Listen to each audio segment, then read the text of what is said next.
Hey folks, this is your host Nakaichi of Centakumedia. Welcome to a special edition of the Centakumedia live show where we are welcoming a special guest. So we are going to talk about the Like a Dragon franchise, or Like a Dragon, or Yakuza as it's called nowadays, or I don't know. Apparently they're still going back to Yakuza, but we're going to refer to both because I know probably newer fans are familiar with Like a Dragon, old school fans familiar with Yakuza.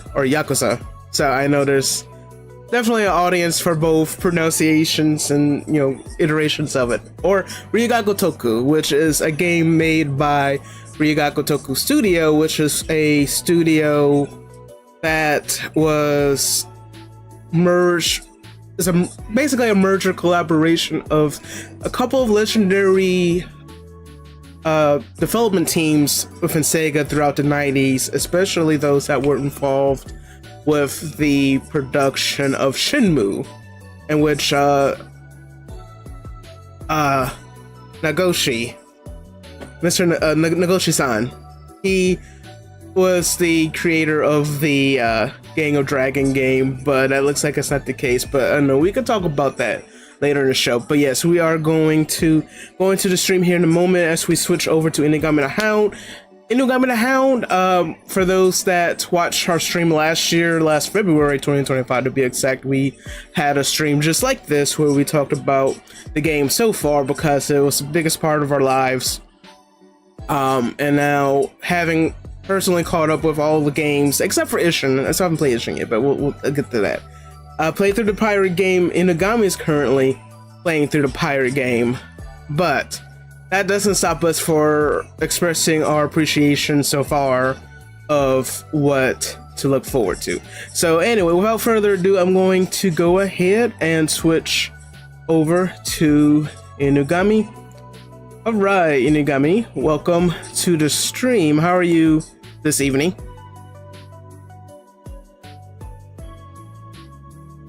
Let's see. Can you hear me?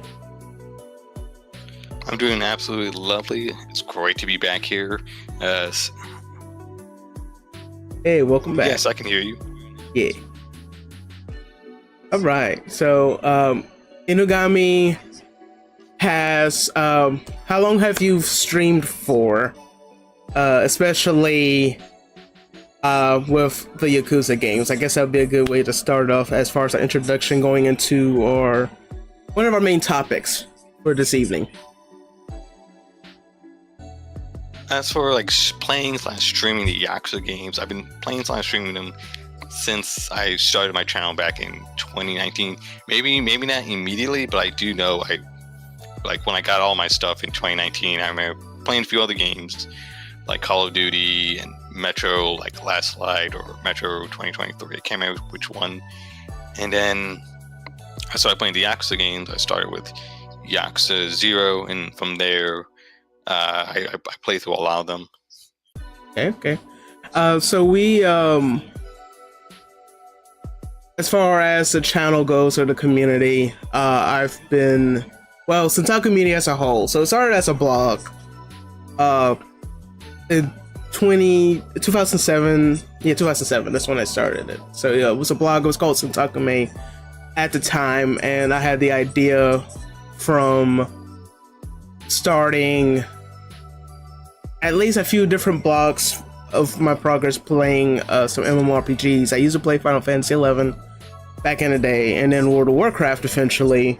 Transitioning from 11 to WoW, but also I wanted to talk about anime that I was watching at the time. So I figured let's start 3 different blogs about it. But I really like all of these, so let's start calling it Centakume, which meant the center of otaku, anime, and games. So kind of a rough translation of that. But over the years, I feel like Centakumedia was more appropriate because I also included other topics I talked about. But definitely Yakuza is one of them, and I started streaming around 2019 going into 2020, especially with the pandemic.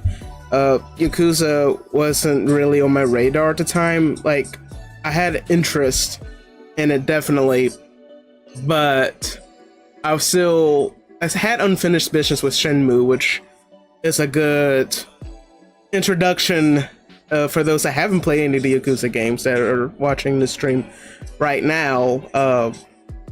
Having restreamed it since Sega, re-released Shenmue 1 and 2, prepping for the release of Shenmue 3, which I know there's varying opinions of that. I played through that, and that inspired me to start the Yakuza games eventually. I played like other games in between, but I was like, you know what? Let's play this. This is definitely something I need to check out. So I started with Yakuza 0, and I think it was in 2021, I believe I started. Or 2022, it's like late 2021. So eventually, having played through those games, that's where I started. And I didn't finish my playthrough until last September with Pirate Yakuza. So definitely quite a journey for both of us. Yeah, I remember hearing about the Yakuza games before, like on like game reviews and things like that. But I remember the reason I got into the Yakuza franchise was because of two best friends, super best friends. They did a Let's Play of Yakuza 4 and then Yakuza 0, and then I saw Pat play through Yakuza 1, aka Yakuza Kiwami 1. And then by the time, I played it, I kind of knew what was happening. I knew who Kiryu was. I knew who Majima was. I knew about like the rubber bullets and all these other dumb little things. But it didn't make a whole lot of sense until I actually sat down and played them. Yeah. So like I saw like some memes here and there of it, but I think the biggest meme of it I saw for a while was the what's it called? It has something to do with the fantasy, the male fantasy doesn't exist or something like that. And of course it's the one of Majima from Yakuza 0 singing 24 Hour Cinderella. That was the one, because I was like, what game is this from? I need to know, guys. What the heck? But other than I did have an interest in Yakuza back in the day when it came out for the PlayStation 2. Actually, somewhere in my house, I do own a copy of that, but I just wasn't in the mood for it until years later, which I guess it was worth the wait, because having played through 0 and then Kiwami, and especially Kiwami 2, there's just so much, definitely an improvement of what could have been. Although now I kind of want to find a copy, or at least a way to play the PS2 version, just to see what it was like back then. But definitely it's going to be quite an adventure once I get around to doing that.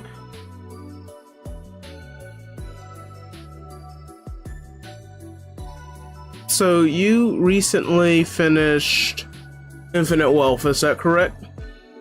Yes, I finished Infinite Wealth. I finished, obviously, I finished Like a Dragon, Yakuza Like a Dragon a few years ago, back in 2020, 2021. Then I went through all the other games. Like I kind of skipped around. I did like 0, 1, and I think Like a Dragon, or 0, 1, 2, then Like a Dragon, and then I did 3, 4, 5. I remember going through 3, 4, 5 was a bit of a slog because I felt like a lot of the same things, and like, I'm not gonna lie, the friggin' like sub story music is stuck in my head. The little intro one, like the little upbeat dun dun dun dun dun, dun, and yes. then you meet the person, and then you get the sad piano over and over, the little sad song, and like it's played. It's like now that kind of triggers my fight or flight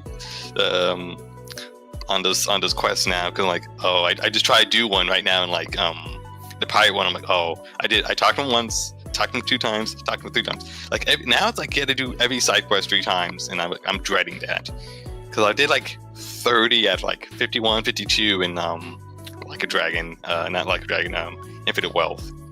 And I still had to finish up the rest of those. I got done with most of all the dungeons except for the last one in Honolulu. That one's hard. Oh yeah. So the last time we had our live stream talking about Yakuza it was, I think I was still playing through Infinite Wealth, or at least it started, but you were still, I believe, on Yeah, I was just finishing up Like a Dragon Gaiden, and I think I just started that game up. I think it was maybe like chapter 1, chapter 2, like barely, I was just barely getting to like the cutscenes and tutorials, because I was like in April, and I played for a little bit, and I took a huge chunk of a break in the middle, because by the time I was so Yakuza out, that I came back like in October. Like I stopped skipping that game. I started replacing it with a bunch of other games to replace it with, and I came back and I just like started speed running through that game from like October all the way into April, like because sometimes that game, even though I'm like I kind of annoyed at it, but there are times where it just hooks me in, like, all right, do another side content, let me run around, grab some stuff, let me level up my weapon, my characters, let me try to do a dungeon, or the one thing I did avoid was the island mini game. I did all the other mini games, Sicko Snap, the Aloha Happy. Oh yeah, actually that reminds me, I still have well, I've always stated with every game of Yakuza playthrough was to go back and play through some sub stories I missed, as I know I missed, there was some good ones in Pirate Yakuza that I needed to check out, although the one I wanted to check out was there was one I checked out during my initial playthrough, was the one, I don't want to spoil it yet, but well, actually you are playing through Pirate Yakuza right now, so how far are you into it again, like story wise, to not spoil it too much? I am on chapter 2. I need to go to Mad Atlantis to start the Pirate Coliseum. I went around the map and grabbed all the pets, and I've been like running around, using my my hook to grab pirate treasure. Yeah, okay. So basically, a lot of these sub stories, just to give you like a general idea of it, it just shows, Majima, basically just relaxing, enjoying life, even though he has amnesia. He's enjoying life, and that's one of the favorite parts of having played through the Yakuza games, especially like man, like him with amnesia, he's like almost like a different guy. There's bits and pieces of the old Majima, but like this one with amnesia is so different. Like he's way nicer to everyone. Yeah. And another thing I know, but I just played through, I played through one of the sub stories. It was the headset one where you could talk to animals. That one was actually really good. Oh yeah. That's the only one. That's the only one I've completed. All the other ones I completed were like, oh hey, do the delivery, do the Sicko Snap, that type of ones. And I almost finished the one with that one lady who's like really into Japanese, cultures, like has a boyfriend. Oh yes, that one. That's absolutely the first one I did. And when I saw the thing 1, 2, 3, I'm like, oh, I just did this in Infinite Wealth. I don't want to do it again. So I've been avoiding all the blues. I've been recruiting people. I've been fighting people. Yeah. But yeah, that was like one of my favorite sub stories. But not gonna lie, I actually thought Goro was talking, and I thought it was a girl. But turns out it was not. It was just him. It was just the scientist scamming us. Oh yeah. I was like, what? I was really getting into it. Like, oh no. I was like, I had quite a bit of money, so I could buy like the extra batteries. But yeah, so yeah, that's one of my favorite sub stories so far. So let's see. Going back to the older games. So I don't know what your opinion is about this. I know we've talked about this in the past, like in chat and in our previous show, but like playing through Zero, Kiwami 1 and 2, and then going into the original release of 3, Yakuza 3.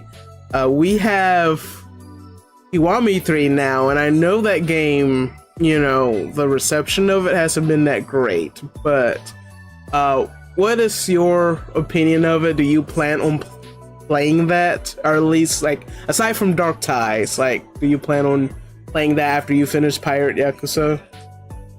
I am really on the fence. I don't really know. I don't know if I want to go back or not. I don't know if it's like if there's enough stuff in there to really worth going back. But I also heard like, I mean, I heard something pretty annoying. Like they retcon someone's death. I'm like, don't do that. I mean, you've already done that 3 times already, and that's already annoying me.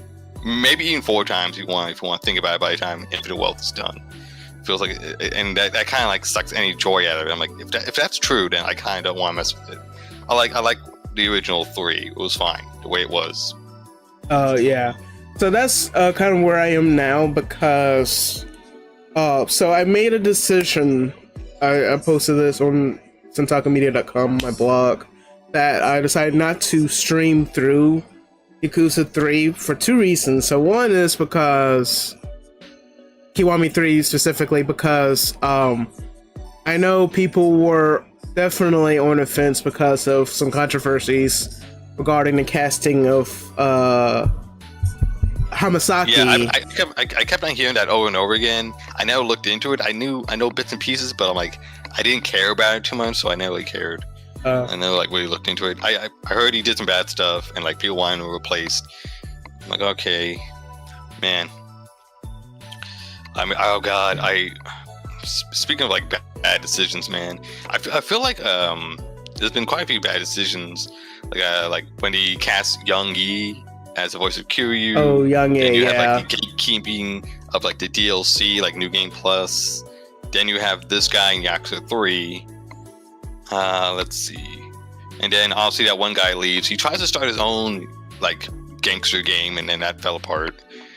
And as for Stranger in Heaven, that looked really, really good. I'm not gonna lie. When I heard Snoop Dogg with him, I'm like, that sounds real dumb. But once I watched the trailer, it didn't make sense. Like, okay, I can see it now. I can see it. Yeah. Which is hilarious because oh, dude, I don't get what happened to the guy who did Tanamura. He got in trouble even though he never did any drugs. And then the guy who was Kuze, didn't they remove him as well now? Like he's gone in the director's cut of Yakuza 0. No, I don't think. No, they haven't removed. And then you had the failed Yakuza Prime, Amazon Prime TV show, and then you have the slightly good one from like Japan. That's like on a scrappy budget. And so there's a bunch of stuff. Yeah. So yeah, I think everyone, as far as I know, everyone that was in the director's cut in Zero is still intact. I think so. What I have heard was or was it like the Judgment games, like Jedi's 1 and Jedi's 2, or something like that? Yeah, it was someone got in trouble with like cocaine or something like that. Yeah, it was or weed. I can't remember which one. It was the first Judgment game was Pierre Taki. They cast him in the game, and then after he got arrested, like maybe 3 weeks before the game was supposed to come out, they removed him, replaced this actor, like all of that, and in a small amount of time. But also, very recently, they haven't done anything as far as removing him yet, but the actor that does, in a Japanese dub, that does the voice of Bryce, he was Amuro Ray's voice actor, from the Mobile Suit Gundam series, so he was a veteran. You said Bryce as in Bryce Fairchild? Yes, he, Toru Furuya, he voiced Bryce in the Japanese dub. But he was actually supposed to be a guest, Toru Furuya, he was supposed to be a guest at MomoCon 2 years ago, and I was so looking forward to meeting him because he voices Amuro in Gundam, and I'm a big Gundam fan. But it came out that he basically cheated, committed adultery basically, and it was like maybe less than a week out before MomoCon, and they canceled his appearance. His agency dropped him. Wow. I mean, like I've seen quite a few. I've seen a few Gundam shows, like maybe less than a handful, but even I know about like the original Gundam. Like I had one of the original Gundam like omnibus manga, next to me. I'm like, that's what I should have. Yeah. I bought me some more Gundam models here. I can work on. Yeah. So yeah, I know bits and pieces about Gundam. And then yeah, man, to get canceled for committing adultery, my god, like Japan's like super strict on that. Yeah. But I mean, I've seen that here as well in America, but like, man, it's serious business there. Like you have to be on your best behavior or it's over, and especially with K-pop idols, because K-pop, J-pop, yeah, especially the female idols. Oh yeah. Hello, Darth Chaos. Welcome to the stream. Hope everyone's doing well or gets better. They also got 2 books of word searches and some food not long ago. Oh, well, good deal. Hope you're enjoying your evening, and thank you for dropping by the stream. Let's see. Oh yeah, also, I saw you posted in YouTube. Hello, calling all your Yakuza fans are Kyodai. Yes, welcome Kyodai. That's watching the stream so far. Hope you enjoy yourself. Be sure to check out both our channels, InugamiTheHound on Twitch and YouTube, and Centakumedia, of course. Just be sure to like and subscribe as always. Hello, Rava. Welcome to the stream as well. Rava, I stream with him on collab streams as well, playing DJ Max and recently Apex Legends. Welcome to the stream, y'all. Alright, so going back to all the controversy. So yes, the reason I haven't decided, I have decided to not stream Kiwami 3 was not just because of the controversy, but I have played the game before. So, you know, it's still fresh, even though, like, at this point 3 years since I played Yakuza 3 proper. So it's like, okay, I think it's fair to just, you know, play it on my own time, and I'll come back to it if something catches my eye as far as like moments go. But also it was an excuse to also make Let's Play content. So I've been working on Let's Plays. So there's a Let's Play of Dark Ties on this channel on Centakumedia, so be sure to check that out after you finish watching the stream. But also definitely be sure to check out InugamiTheHound on YouTube and his previous any highlights he has. All right, welcome. Yakuza games have quite a few clips, man. Those, I think I got like 2 more recently. Like I said, I just met it was called Captain Beef, and then oh my god, there was that one hilarious cutscene with when they go back to Aloha Happy and they meet the Aloha mascot, and he had one of the best lines I've heard in a very long time. Like, I can't wait to get Aloha Happy with that dump trunk later on. And he's like those 2 girls, man, on his lap. Yeah. But yeah, so let's see, where were we going? So yeah, so the Dark Ties, yes, I finished. I definitely wanted to play through Dark Ties because I was curious of the doomed Yaoi moment that happens. So I was like, yes, I needed to see that. So I'm satisfied, but definitely have questions going into whenever Like a Dragon 9 comes out. But before we jump ahead of ourselves, so going back to moments, since we talked a bit about it. So I've already mentioned some sub stories, but let's see, top 3 moments. I'll go first to set up the mood. So my favorite, I guess it could be a mix of sub stories and actual canon moments from the game. So one of my favorite sub stories, maybe, yeah, my top favorite sub story. I got like a second favorite, but my favorite sub story, and I actually have a clip on this on the main channel, is from Yakuza 5, where you play Seijima and he dresses in a Santa outfit. That's my favorite one. Because, you know, it's just, he just sees these kids, or, you know, these punks, and wants to help out in some way. And it's just like, I didn't sign up for this, but, you know, it's Yakuza, so you don't question it. Another one is, let's see. So there is a sub story going, let's say the guy and the man who erased his name. So there's a sub story called The Ghost of Sotomori, which revisits a certain villain from Yakuza 2. That one, I was like, I have no idea. Like, I totally forgot about that character, and I was like, I did not expect y'all to talk about him, but like, go off, I guess. But I definitely like the way they approached it. And lastly, the Oh, sure. Actually, I don't want to jump ahead of myself. I was going to say something from Pirate Yakuza, but you hadn't finished it yet. You still playing through it. Actually, Infinite Wealth. Infinite Wealth specifically was that one scene where 3Jima and Kiryu, you know, they're kicking butt, you know, going through the Millennium Tower. That one, that's my favorite.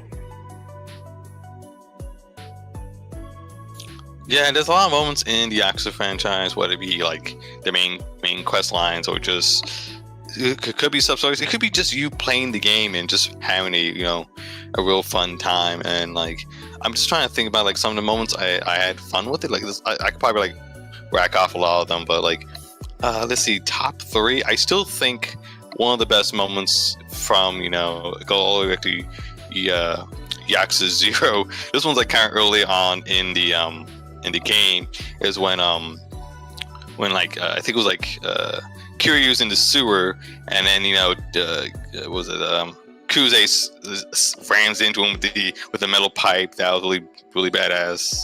Oh yeah. And also that was really good. One of my favorite like sub quests still has to be the Mr. Libido. Can't go wrong with him. Yeah. Let's see, man. Another good one would be we can go down. Let's see if we can go a little further down. Oh yeah. Oh man.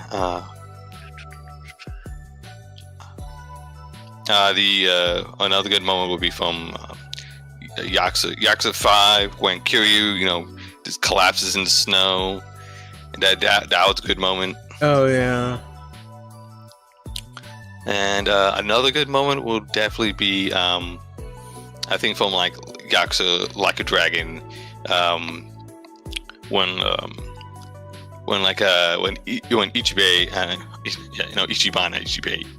Mm-hmm. he gets out of prison and he's like, "Thank you, everyone," and he bows down. And I don't know why that moment just hits me real hard. He's like, 18 years in a slammer and no one's there. Oh yeah. And then the security guard just closes the door very awkwardly. I don't know why that cracks me up. Yeah, so definitely some good moments there, and I hope that's enough to get people interested in the game. It's like you got 9-10 games of content to go on, so you'll. I mean, yeah, there's a lot of other good moments. Like obviously that one cutscene Yakuza, I think it was Kiwami 2, where he gets stabbed by the knife. By the I think it was like Insulting Boy or something like that, by the random hobo guy. Yeah. Obviously all the sidemen shooting all the guns with the rubber bullets. Yeah. You got Nishiki, like anything with Nishiki. I love like Nishiki's still one of my favorites, man. One of the best. Oh yeah. So having played Yakuza 0 first, I totally thought Nishiki was the one. Like, that was gonna last for a while. Then I figured out very quickly playing Kiwami 1. I was like, oh well, rip.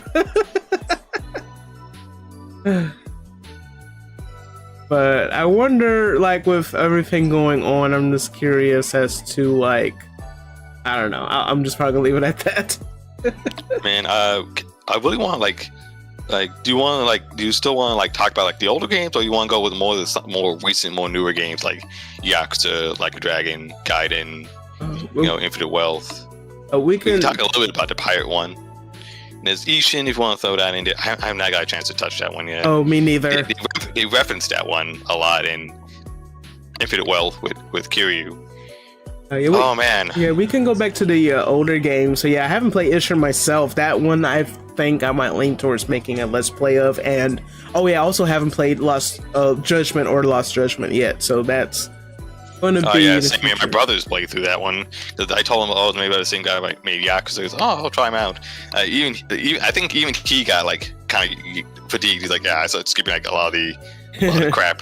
And it's like I'm just gonna get to the end. Like I'm like super dedicated. Like I will go through a lot of the stuff, but even I'm like, let me wrap this up. Yeah, but yeah, that's kind of basically what I'm doing. Like I'll play Ishin, but let's take a break because I do want to play. I do want to play through Ace Attorney, so that's why I'm having taken a break with streaming for the first part of the year because of work and stuff. I'm easing back into streaming, so Ace Attorney, I'm focusing on that before I focus on anything else. But yeah, going back to like the older games, so what part of the older games you want to talk about that stands out? Oh yeah, I mean, just like when I was like, because of I remember a lot of stuff on the older games, because when you play through Infinite Wealth, when you play as you get like, I think it was like chapter 8 or so, you start going with Kiryu, so Kiryu starts going through his memoir of dragons, and you start remembering stuff. And I remember, Force Shine, Club Sunshine, I remember the Grand, I start remembering Akiyama, Tanimura, I started remembering all these things, like, oh yeah, I remember that, yeah. And like, it was just one of those things. Like, I don't know if you want to like talk about them specifically. It was more like me like waxing poetically and nostalgic about them, thanks to Like a Dragon. Oh, I guess Wealth. You mentioned Akiyama, so I will say that there's definitely not enough love for Akiyama. Like, I know we get to see him appear for a bit in Infinite Wealth, but I'm hoping the next game he will, get some justice, visual justice. Yeah, I like Akiyama. I still like him. Oh my god, I'm not gonna lie. I'm gonna jump into Infinite Wealth. There's one. I have some problems with the storyline. Like, I get it. I get what they were trying to do, but also at the same time, it kind of annoyed me. Like, it's okay. I'm gonna start working on that one, because like I have a few bones to pick with that one. They're still fresh in my head. So yeah, like for Infinite Wealth. So I guess going to like, I know jumping a bit. Yeah, Akiyama, I feel like instead of making him a temporary like one-shot character, they definitely could have done something, but I guess that would have, I don't know if they had more ideas. I feel like they used up a lot of his good ideas in 5, where he helped out Haruka, and then he had Watase and the entire Omi Alliance get on his hands and knees and like thank him, like, hey, you helped us out, and you're a good friend of Kiryu. I felt like that kind of wrapped it up. And remember in 6, he has to go underground again as Mr. Hobo, just so he doesn't get killed by the triads again. And that's pretty much that was the last time we saw him. Yeah, but so I don't know what role like they would put him in. They definitely, like, considering what we've seen in Infinite Wealth, and I guess knowing what we know of Pirate Yakuza, like, I won't go too much into that. I definitely hope that 9 will give him a bigger role. And also, I don't want to jump ahead of myself too, because I was going to actually point out another character, but that's going to be a little later. But I guess going back to the older games. So part of the older games, so between Yakuza 3, 4, and 5, I want to say 5 was my favorite, even though that was like the original long games compared to Yakuza Like a Dragon and Infinite Wealth. The part where you take control as Haruka, definitely different. Definitely different from the fighting aspect of it. I feel like it was out of place, but you know what? Like, at the end of the day, it's like, okay, this works. Yeah, I think it just works because it's like a Yakuza game. You play like so many different little things, whether it be brawling, you're doing Dragon Card, you're doing like the P mini game, you're doing what's that? Cockfighting / like bug fighting. You're doing all these things, man. So it didn't feel too out of place. I didn't mind it, and also it was one of the first times I think you play as a female character, and after that you obviously have like a Dragon, where you have Sa-chan and Eri-chan as teammates. Well, Eri-chan was just like kind of a bonus character. She doesn't really have much of a plot except for Ichiban's confections. That, and then a certain boss fight that I won't mention. Yeah, she came in handy. Like, I had to basically go back in the locker for that one boss fight. No, oh gosh. But also, don't forget Sonhee. I love Sonhee. Like, made sure. So she's cool. I like her. I do like her. I also like oh my god, I'm blanking. They reintroduced her again in Infinite Dragon, the one from Yakuza 2. Oh, Sayama. Sayama, yeah, there you go. And then you have, I think it was like Yumi was Haruka's mother. Yeah, her. But Sayama though, that one I really wish they did more with her. There's Makoto. I forgot about Makoto. No, they don't like. No, they don't. They mention her briefly. That's it. But yeah. Anytime Majima's around, Makoto or something kind of representing her feels like she comes back.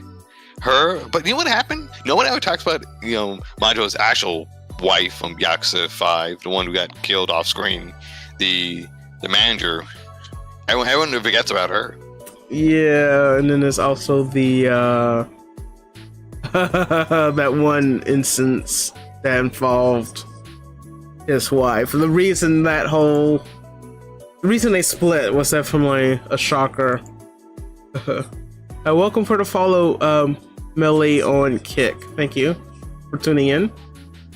But yeah, that part. So unfortunately, I got spoiled of that before we got to it in the game, and I had to tell my friend like, "Oh yeah, so Majima was with this woman, and then they split for reasons that are very shocking."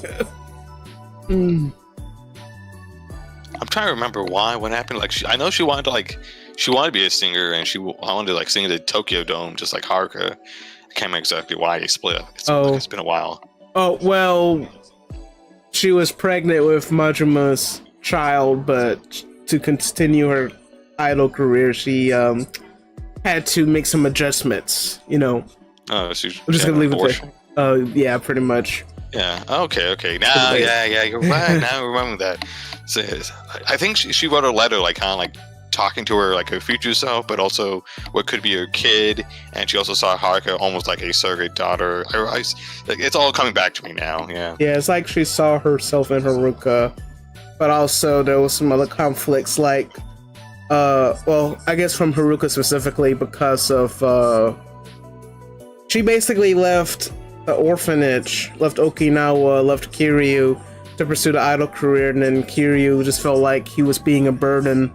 So that's why he went to... Yeah. That's why he was in that other... Fukuyama, something like that. Fujioka, He was in another place. Fukuoka, yeah. Both 4 and 5 had the multi-character storyline, but man, I felt like in 5, it felt a lot weaker than 4. 4 felt like, okay, all these characters can all kind of work together. 5 was felt more of a stretch, especially with Shinada. I mean, I like him, but at the same time, I felt like he was the weakest thread in my opinion. But hey, that was his personally my opinion. And I know he has a strong connection with Daigo, but that's all it felt like. Yeah, I feel like that he was just there for the plot too, because I kind of wish they brought him back. I hope they do bring him back, but him and Tanamura. There's probably a few other Yakuza characters you could bring back, especially from the Tojo Omi Alliance, the Yakuza clan from was Okinawa from 3, that clan, obviously the ones in 6, Yuta and all them. Oh yeah, they were part of with B Takeshi. Oh yeah. Man, so this is so much potential for a Dragon 9 with all of that, especially with the recent events in Kiwami 3, but only time will tell. Were there any other moments? Because you did mention a couple of characters I kind of wanted to touch upon going into our favorite character segment. Another good moment, like I said, talking to you, so I was jogging back a lot of memories. I'm like, okay, well, what's another one that's really, really good? Let's see. And oh yeah. This one always this one gets me. But oh god, what? I can't remember his name off the top of my head. I can see his face, but can't remember. It's from Yakuza 0. He was the guy that controlled Majima. Sagawa? I think it was Sagawa. You never get to fight him. He was the only like villain character you didn't get to fight. And it was also Tachibana, and oh god, who's that evil guy? I can't talk about his name with a bat tattoo. Bat tattoo. Don't remember. Shoot. I have no idea. I'm drawing a blank. But yeah, I'm drawing a blank on that. Shoot. Oda, there you go. I had to Google it. Oh, him. Oda. Oh yeah, him. Yeah, man. As I liked him, and then he did what he did. I was like, man. Yeah, he was all right. I kind of liked him, but man, like, see, like this, like, it, like I said, when we started talking about favorite moments, you know, once you unlock one favorite moment, you start thinking like, oh, there's multiple in this game, multiple in this game. I still think one of my favorite moments was in like just overall, like in the game is when you level up your character, like, you know, would it be like Kiryu or Goro Majima or whoever, like you start unlocking like really badass moves, and you can just like string along some cool stuff, like cool heat moves. Yeah. That's always a great feeling for me, because always in the beginning of the game we have literally no money, no nothing, and it's a kind of pain. That's how I felt like in Infinite Wealth. My god, I felt like it took forever to get any money in that game. But maybe I was just like I said, I was not doing some stuff right. Maybe the island mini game, or maybe something else, because it wasn't like in Like a Dragon.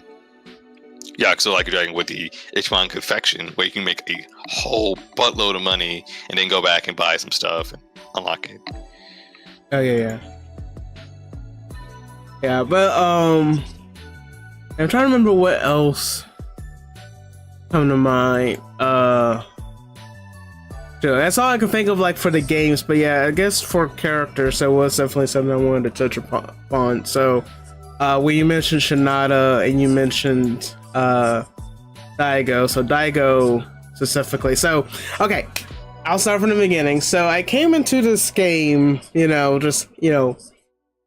had no idea who was who. Playing through Zero, was love at first sight with Majima. So Majima, him coming into, having him being a manager at the time, I was like, okay, yeah. Like, I had no idea what to expect. I had no idea what to expect. And then playing through Kiwami 2, and I was like, okay, yes, I'm on Team Majima. I'm still on Team Majima, but I don't know what it is like in J-pop for those that are into like idols. Well, me being personally into K-pop, there's a bias wrecker. There's a thing called bias wrecker, which means, like, let's say Majima, for example, like, he's technically the bias, but you have someone else that has a charm about them, and that person happens to be Daigo. So Daigo is my bias wrecker in all the Yakuza. So, like, Majima's still there, but no Daigo. It's just like, I guess he has that, like, he's definitely a bad guy. Like, he's on the side of evil. He's on, he's a Yakuza, but there's just something about him where he doesn't want to be in the position he's in, but, because of Kiryu, asking him, say, hey, please take over the Tojo clan. He had the vibe of being an a-hole. Definitely, as we could see in 2, and then having put up with Ryuji, but just from 3 all the way to, I guess, 5, he's a bit of a wreck, but he is actually trying. So, like, I think 4 is probably one example of just not his very bright shiny moments, not very shiny for him, but 5 definitely, like, we don't see him for a bit, but that's when he shows up and and confronts Shinada and saying that, hey, like, I know something that might help you, because Shinada's been down on his luck, and plus supposedly they're high school classmates too. So, but anyway, just the depth about him. I love characters that are just mysterious and I want to know more about them. and they just have this charm about them that I can relate to. It's like, you know, they're very soft spoken, but definitely, you know, there's definitely more to them. So thank you for coming to my TED Talk. I'm curious as to what your your favorite character is.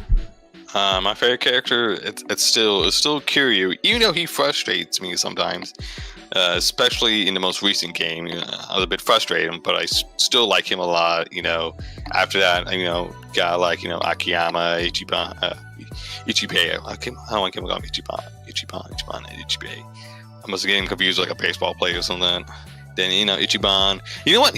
Even though he's not one of my favorite characters in this game, can I give a shout out to both Yuta and Tonizawa? Two characters I were not gonna like at all. Have completely turned themselves around. I like both of them. I am super disappointed in Chitose. Oh, Chitose, yeah. Chitose and boy, Zhao and like Zhao and Junji Han. Hey, thanks for just throwing in there to fill in a character roster spot. That's what it felt like. Oh yeah.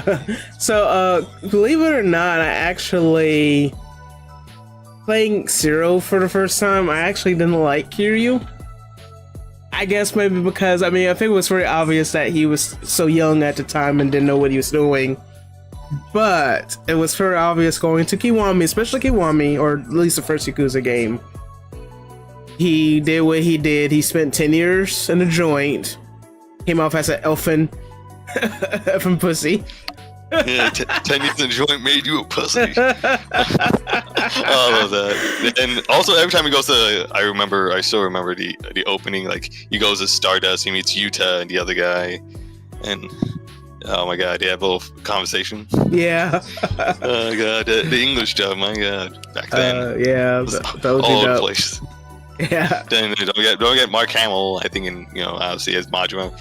Didn't he have someone like from like Mad Men or something like that who did the voice of Ryu Goja? I remember. It was just Mark Hamill that voiced Majima, but the second Yakuza game that came out in the US, it didn't have a dub at all, English dub at all. I thought the first two Yakuza games had a dub, and then after that it went all Japanese. But hey, I could totally be wrong. You need to brush up on the Wikipedia. Yeah, I don't know. I did look that up, I think, a while ago. I think you mentioned that, and I don't remember. Yeah, I know. I remember. I think I mentioned that before, and I may have been corrected or not, but hey, it's okay. Yeah. When you talk about the Yakuza franchise, you're gonna like retread some stuff. Oh yeah. I wish. Well, again, like I didn't really give a whole lot of attention to Yakuza, initially for during the PS2 era.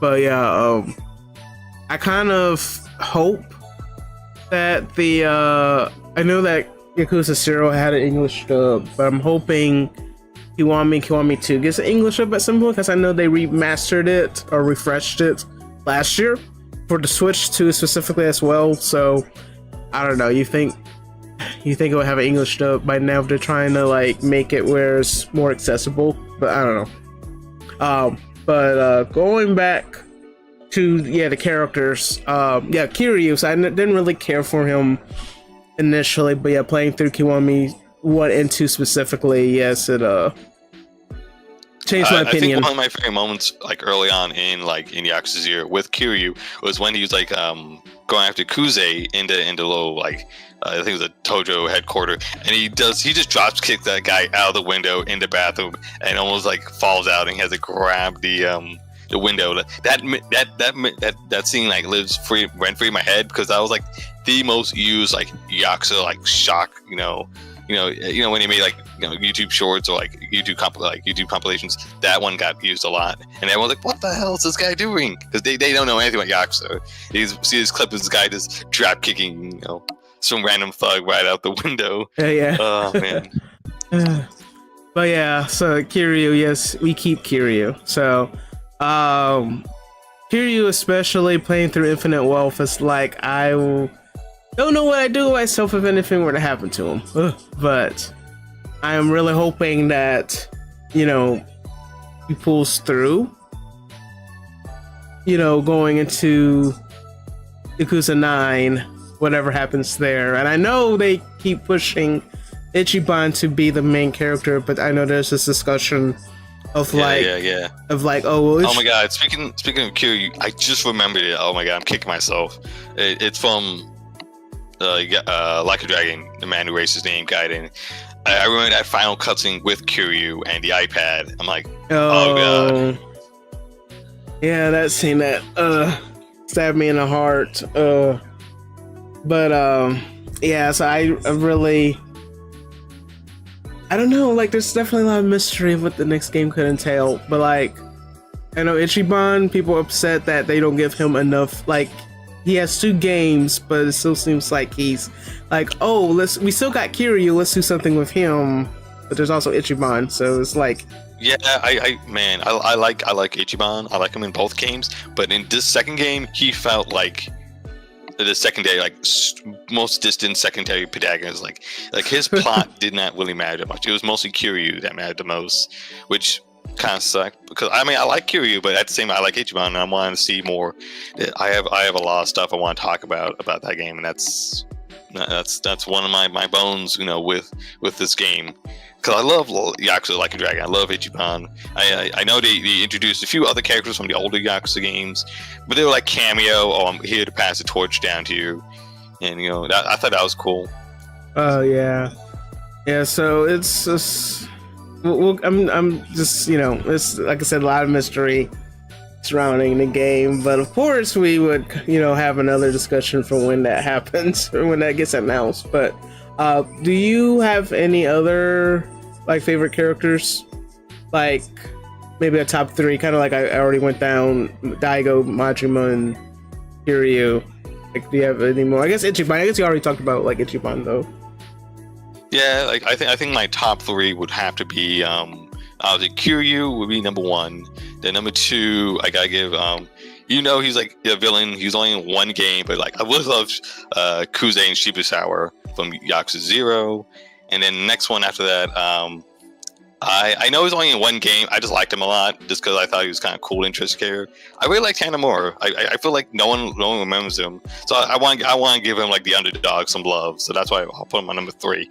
I could probably swap him out with someone else, but like I just this one time, like, hey, you know, like I want to give him a bone, my friend. Like I think he deserves it. Yeah. I hope they bring back like the characters like that in the next game, whatever reasoning they have for it. But speaking of the next game, so I figure we come towards the end of our discussion talking about, I guess, what's in store for RGG in the future, but also Stranger Than Heaven, which was a game that was announced earlier this month at the Xbox showcase, and I'm very excited about it. Like, it's definitely set in the, I guess, the Yakuza cinematic universe, because it does take place. I'm super excited for it because like it's starting in a time period like no one really talks about. Like it starts in 1915 Japan. Like, you know, that's the Empire of Japan. That's World War I type of stuff, and it goes through, you know, 1920s, 30s, 40s, 50s, 60s, and oh my god, this looks really cool to me. The graphics really good, animations, the voice acting. The only thing that seems a bit odd in the trailer, I don't know, maybe this is just maybe a trailer thing where like sometimes she's speaking Japanese, sometimes she's speaking English. But my thing is, are they going to do like the Tekken thing where everyone just speaks Japanese and somehow, like, you know, Snoop Dogg's gonna understand it and somehow speak Japanese back? Or is he the only one that's going to speak English? Or everyone's going to speak English just to him and then to us it's all Japanese, or what? So, or maybe or something else, I don't know. Maybe it might be a trailer thing where like just, you know, showing off his English voice, showing off his Japanese voice. The game just looked really cool. The environments, animations, sound design, all the characters. Like I love how all the characters look. Like, my god, when that very last scene where he puts a hat on, like, oh dude, that's so cool. And you hear the music, Stranger to Heaven.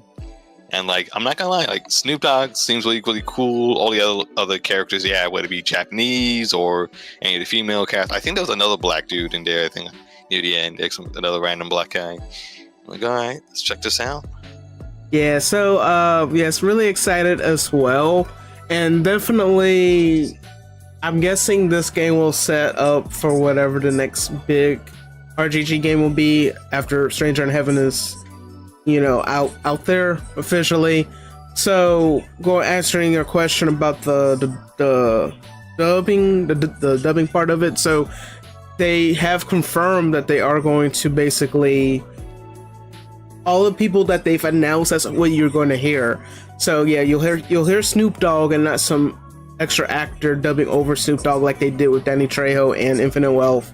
And I think Snoop Dogg's son is in it. That was the other black guy that you mentioned is Snoop Dogg's son in it, and also Ado.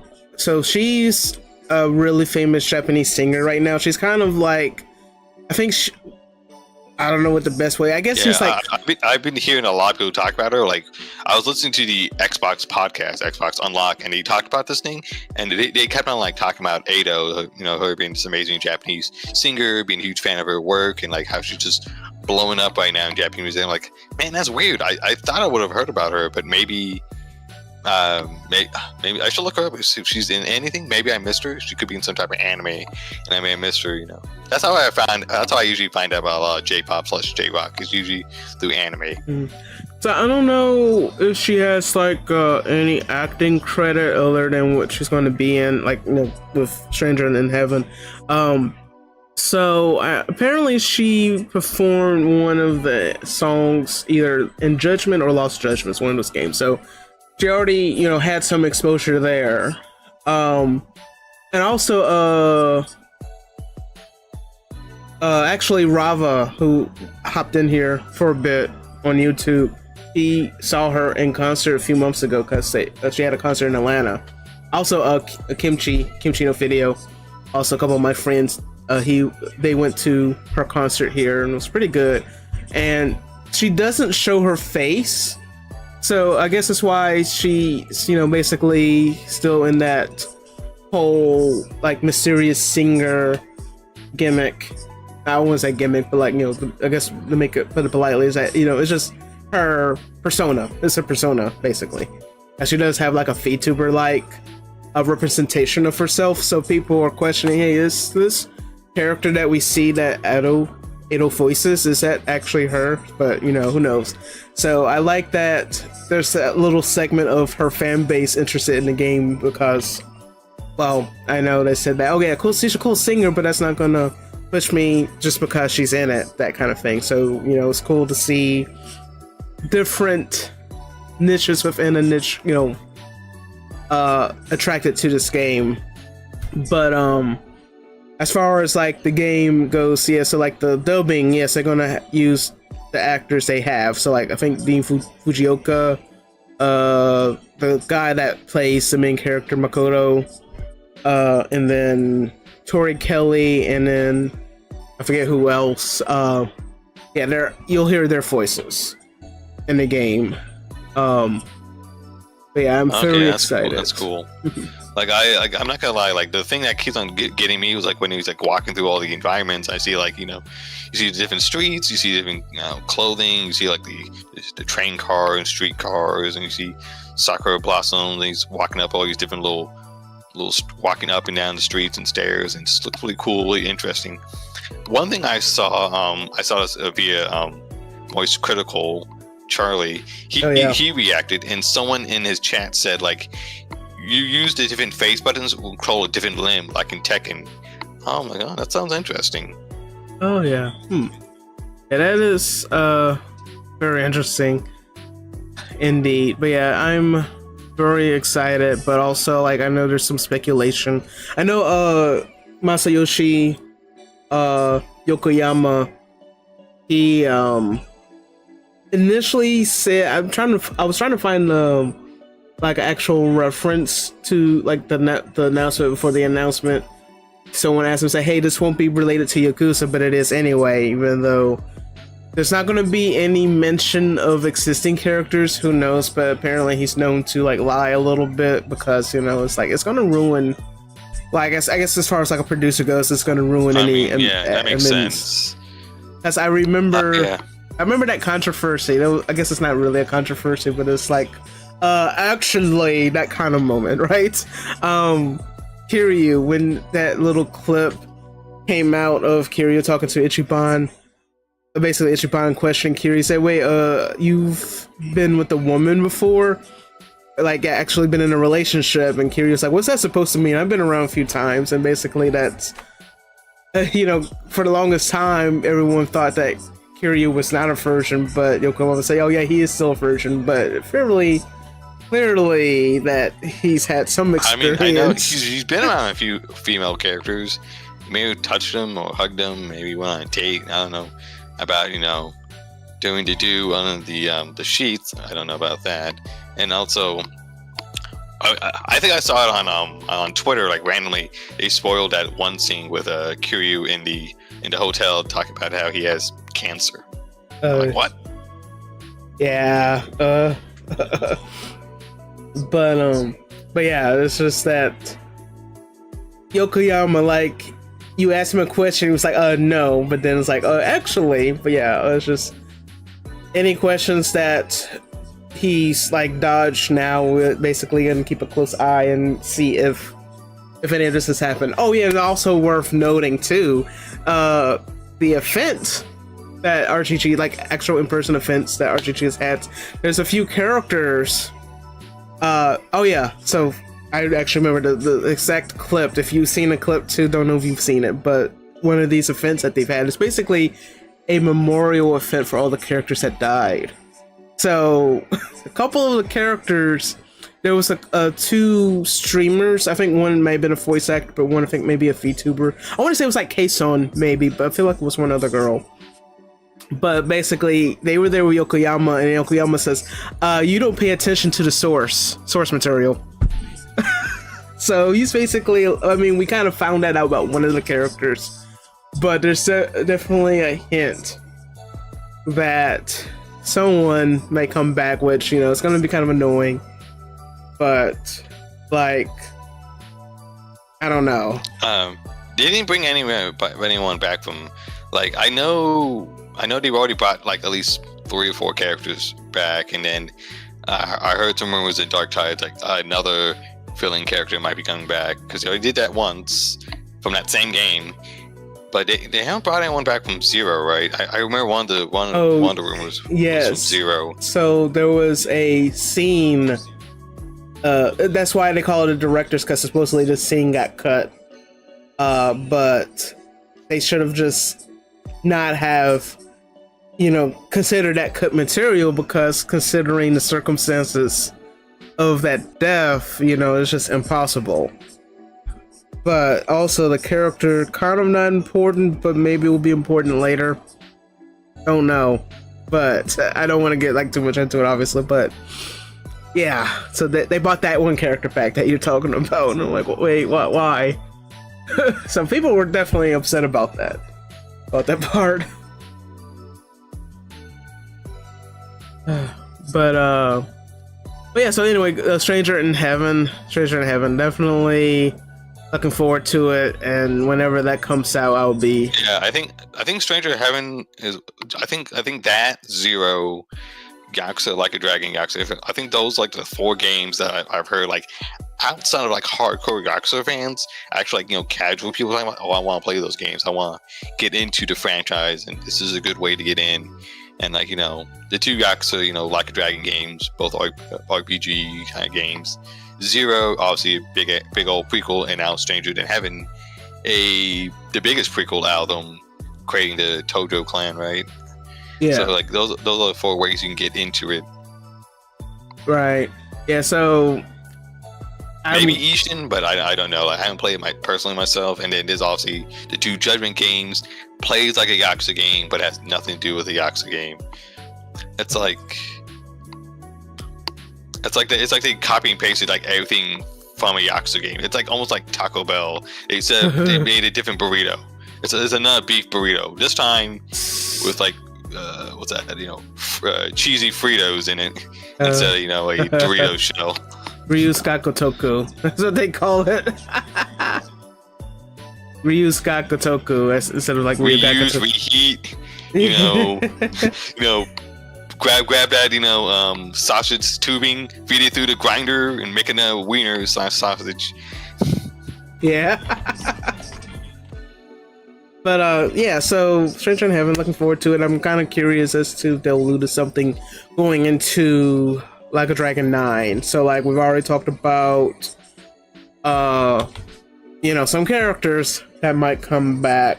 I guess to sum it up, like what would you be what are your predictions for Like a Dragon 9? Like, do you want to have Ichiban? I mean, I'm pretty sure that's the biggest. Like, have Ichiban in a larger role than before. Kiryu probably be put off to the side. I'm very optimistic of Kiryu's recovery. So, like, we need, like, I'd like to see Kiryu survive, but, like, let's at least give Ichiban a time to shine. Maybe they'll. But here's my biggest thing too. Going back to the favorite characters, Daigo. I honestly very biased, so I really hope Daigo is basically put in Kiryu's shoes. It seems like it would be that way considering some other stuff that we found out. But I don't know. Who knows? But I'm curious to see what your predictions are for Like a Dragon 9. My prediction for Yakuza 9, Like a Dragon 9, the game that keep on reheating itself, like refried beans or something. Okay. Enough joking. I want to see Ichiban keep the turn-based combat. I like that job system. One of the things I definitely want to see like an improvement in is like the sub stories. Like I don't want to talk to the person 3 times. Yeah, can I do 1 or 2 times maybe, or something else? Let's see. What they could bring back the like in the other Yakuza games where they see like something cool / rad, and then that inspires them. Oh yeah. They could maybe bring that back. Inspirations. They were supposed to bring that back in 3, but it's like, that's too much time or too much resources. I'm like, you could have a little more time. I don't know. Yeah, that's true. Let's see. Honestly, I love Kiryu, but I think. I just wish. I obviously he's alive, obviously, but he could have just died / passed away / like just disappeared completely after Yakuza 6, the Song of Life. Then you have Ichiban take over, and then and obviously you do have Gaiden. He keeps on calling himself so Joryu and everything. He tries to stay away from his family and friends, but that didn't turn out so well. And then he had cancer. Then he had to fight with like Yuta, and then trying to defeat the other gangsters. And I thought he was gonna pass away in that one. Yeah. But he didn't. He survived.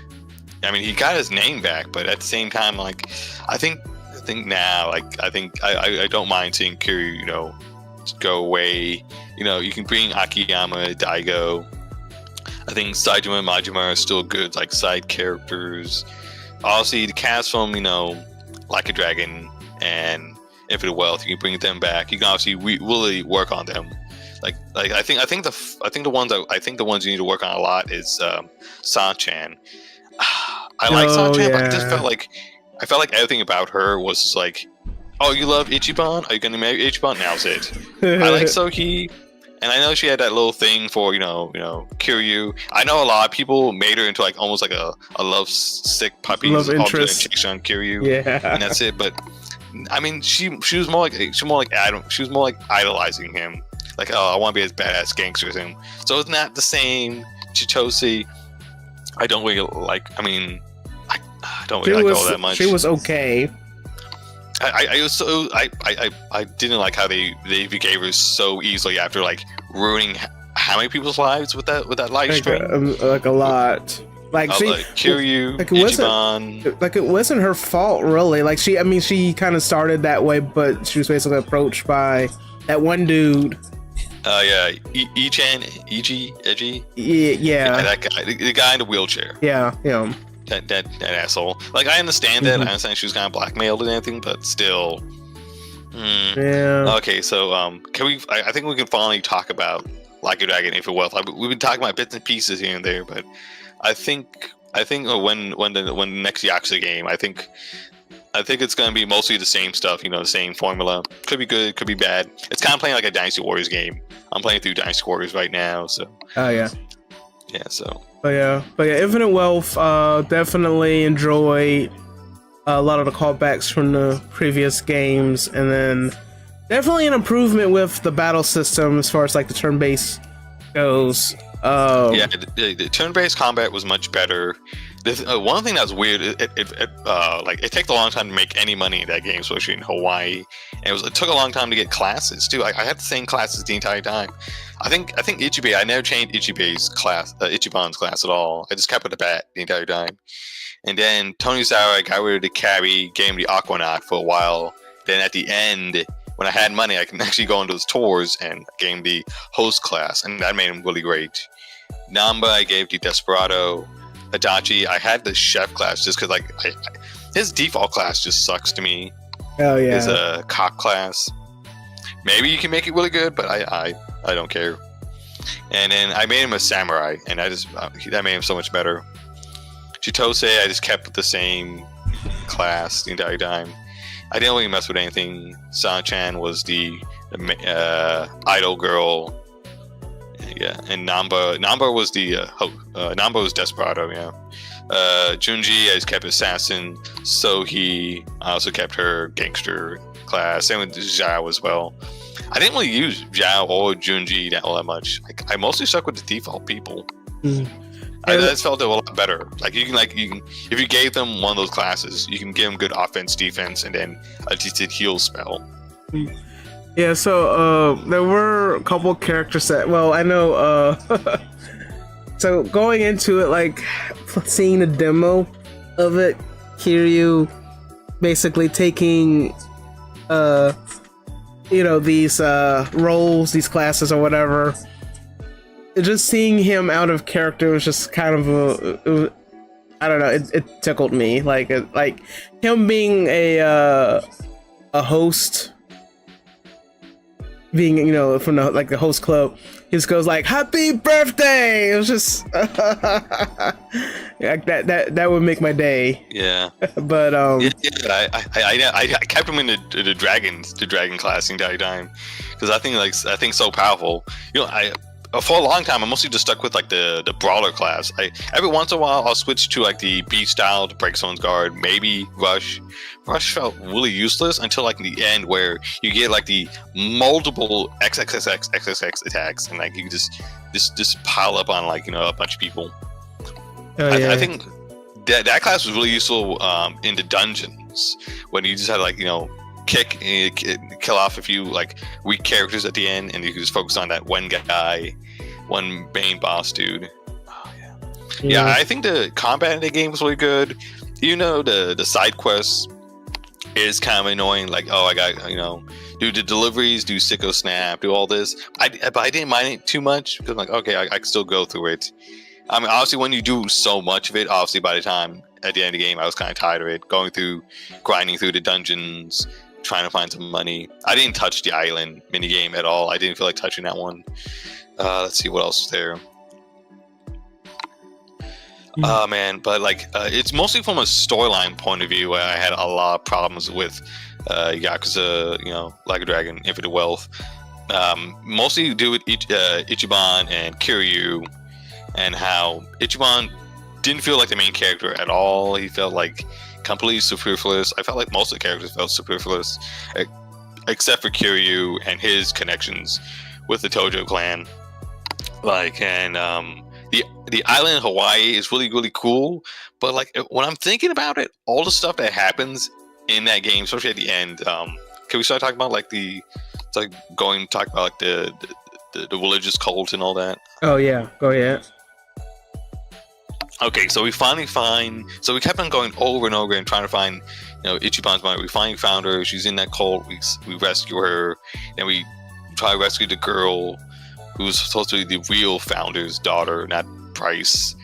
It turns out to be an imposter and turned the entire clan and entire religious group into an absolute psychotic, crazy religious cult. And one of the things I've noticed, like they kept on talking about it, but they kept on like trying to wave a whole bunch of excuses, like, oh, just because Bryce made it evil doesn't mean everyone in there is evil and this and that. I felt like they because of like this reminds me of like Japan's own history with cults and how they had to like love hand waving, whitewashing, whatever you want to use to excuse them. Yeah, like that. The whole cult thing, like that one. I feel really bad for the kids because they got taken. And like also to remind you, you had to remember in all the Yakuza games, almost every Yakuza game, they bring back the Shir Poopy clan or Shir Pippi clan over and over and over again. Oh, and there's multiple storylines where you see it from zero, you see it in like I think 1 or 2, and then they come back again like in I think like Yakuza 6, or I think it was Yakuza 6 with like the guy from the original one. He's like trying to repent. That's also the game that had the girl who left through time reference as well. Yeah, and that's my favorite. Then they brought him back again, like him trying to like be a legit like yoga instructor or like therapist or something like that, and someone else was trying to someone recognized. Oh, I remember you. You're some evil. You're part of like evil clan. I think they try to attack him. Like, you defend him as Kiryu. Yeah, I was just thinking through that sub story. It's like, oh, Kiryu had no idea what Majima had to go through. Oh yeah, that's another moment. When you pick the different dances, you can do the Mr. Libido humping thrust dance. I remember everyone cracking up on that one. That was another like viral moment. Mr. Libido. Oh god. we can never have another Mr. Libido, my friend. Yeah. Dude, him and the friggin' oh god, I can't remember the name of the video store where you had to where Kiryu and Majima would always go all the time.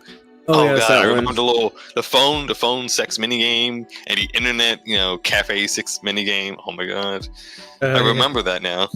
Oh my god! Oh, dude, that was one of my favorite moments streaming that game. Was they come in, they raid me, they see Kiryu staring at this hot Japanese woman, and he's like typing like a boomer. It is growing. It's growing. Lovely. He talks like such like a caveman. It's hilarious. Or boobs. I think he eventually says like boobs or something like that. And like, I love reading all the little fake usernames that were like I got all of them are also hilarious too. Oh, and Infinite Wealth. Now you remember that Infinite Wealth. There's that one mini game where you are basically like on Tinder or something like that.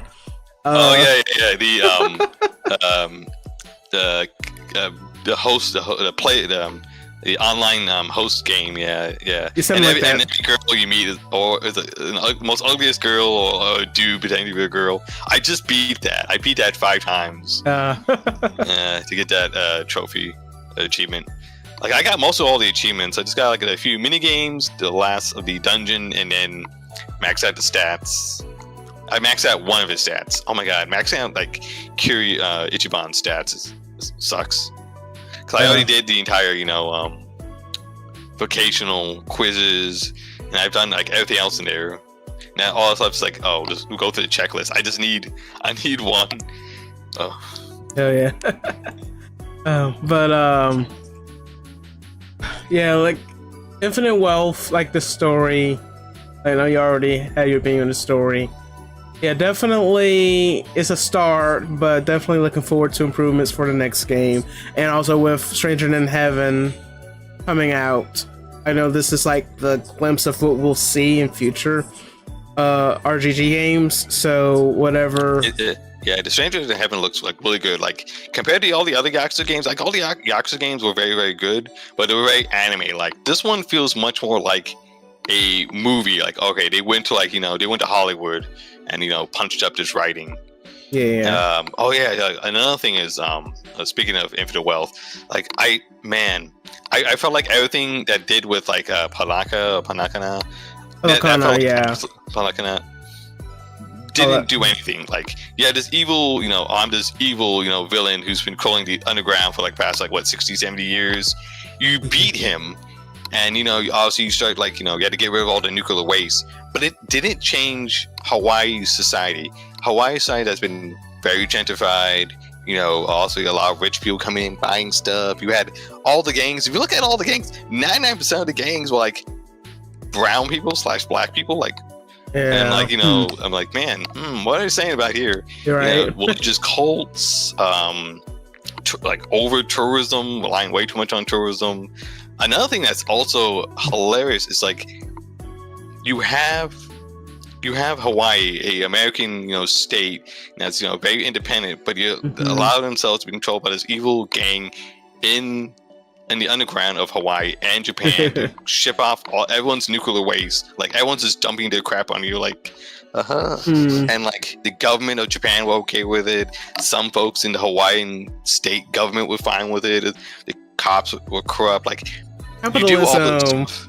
You do all this stuff and nothing changes. Like even in the regular Yakuza games, sometimes things don't change. They really love to romanticize how awesome the Yakuza are. And I'm like, no, they're not very good people. They're pretty bad.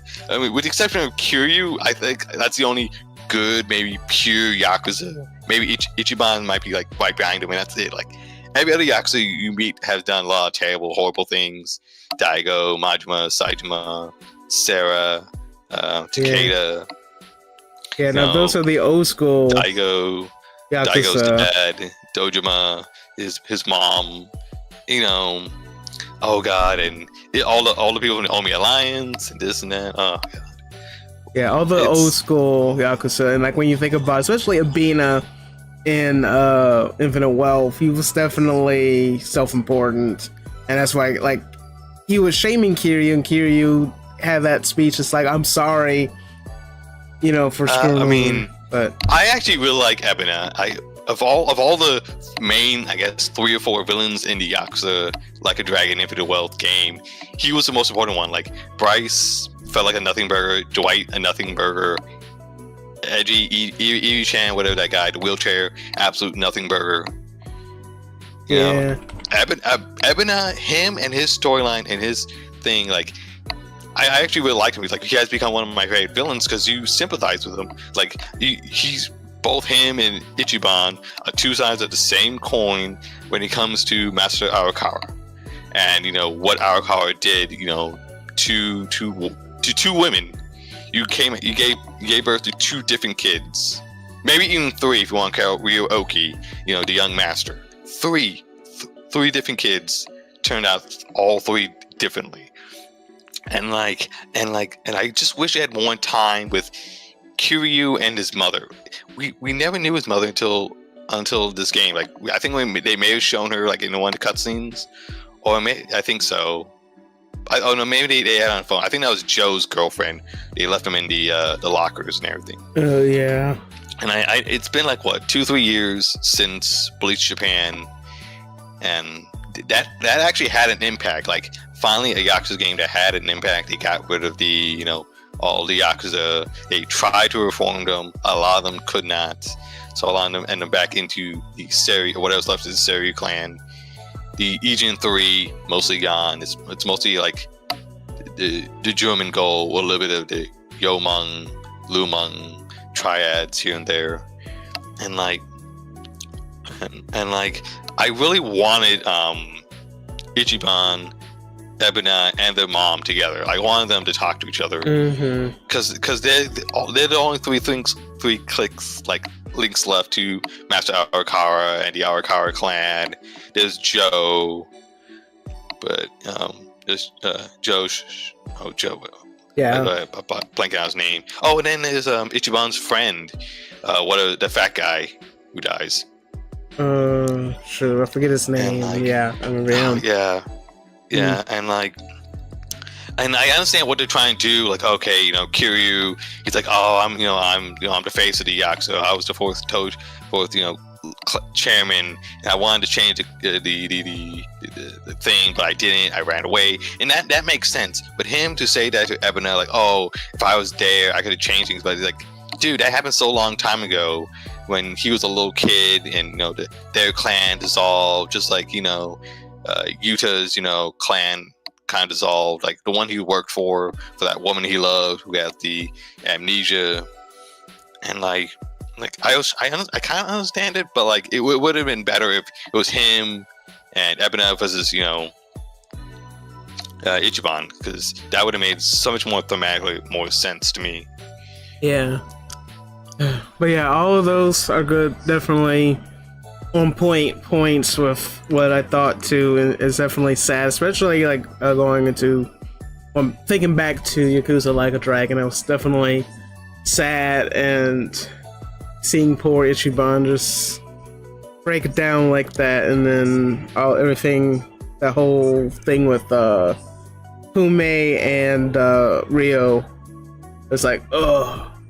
Oh yeah, Kume stabbing Ryo-Oki, man, right there in front of the coin lockers all over again, over what 20 something years ago, where the births were switched. Yeah. And like another thing is, I was just thinking about it, like, what was it? Let's see. Something to do with the coin locker, I guess. The whole thing with Arakawa, basically, right? Yeah, and Ebenez's mother was talking about, how the Yakuza look after each other, how they should take care of each other, and that kind of makes sense. But like once you get kicked out, like it is like it's a criminal organization, so there's like not much contact. You don't have much. Not much money. There's nothing there to support you, especially being a woman. It's really bad if you're a woman. Yeah. But yeah, definitely Ichiban deserved better.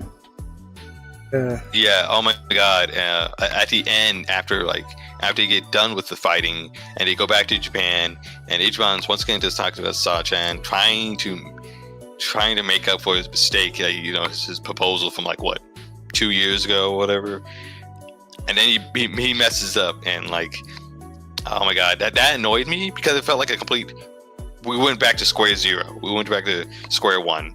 All right, Ichiban's an idiot. He messed it all up, and that's it. He became like almost like a joke character.